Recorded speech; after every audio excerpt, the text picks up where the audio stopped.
კონტე ცენტრში შეიწია, ერთმეტოქეს გვერდი აუარა, მეორესაც აჯარიმოში შევიდა, მოხვედრა და ჩემპიონობის შანსი უკვე ბევრ გუნდს ურჩნდება, მათ შორის გორისდილას, რომელსაც გამარჯვების შემთხვევაში ლიდერთან და მოქმედ ჩემპიონთან უკვე ერთი. აი აქ შეიძლება ეპიზოდი კიდევ ერთი სახიფათო მომენტით დასრულდეს, მაგრამ გამოიტანეს ბურთი, უფრო სწორედ.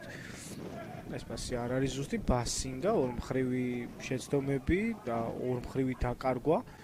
დინამიური მომენტები ვნახეთ, მაგრამ კლიანობაში მეორე ტაიმში ძალიან დაბალი ტემპი გვაქვს. ტიბუე, ბასინგა. ერთ საუკეთესო ლეგიონერი გორისდილაში თამაშობდა, კლაუდინეიმ დატოვა ბურთი თამაში. სწრაფი გადატანა ცენტრში, გოცირიძემ იბრძოლა. დარჩება გაგრა შეტევაში. არის მცირედი ქარიც დავით პეტრიაშვილის სახელობის სტადიონზე. დღეს ზოგადად კარიანი დღეა თბილისში.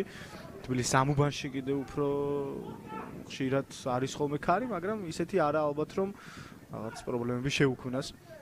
მატჩის გაგრძელებას არ არის ისეთი სიცხე როგორც ბოლო დღეებში, წყლის შესვენებაც ალბათ ნაკლებს ავარაუდო რომ დღეს გქონდეს და მოკლედ კარგი გორისდილა მოიგებს, ან გაგრა შემოატრიალებს ამ შეხვედრას და მოიგებს, მაშინ ისინი ერთ-ერთი მათგანი იქნება პირველი ამ ტურში, ვინც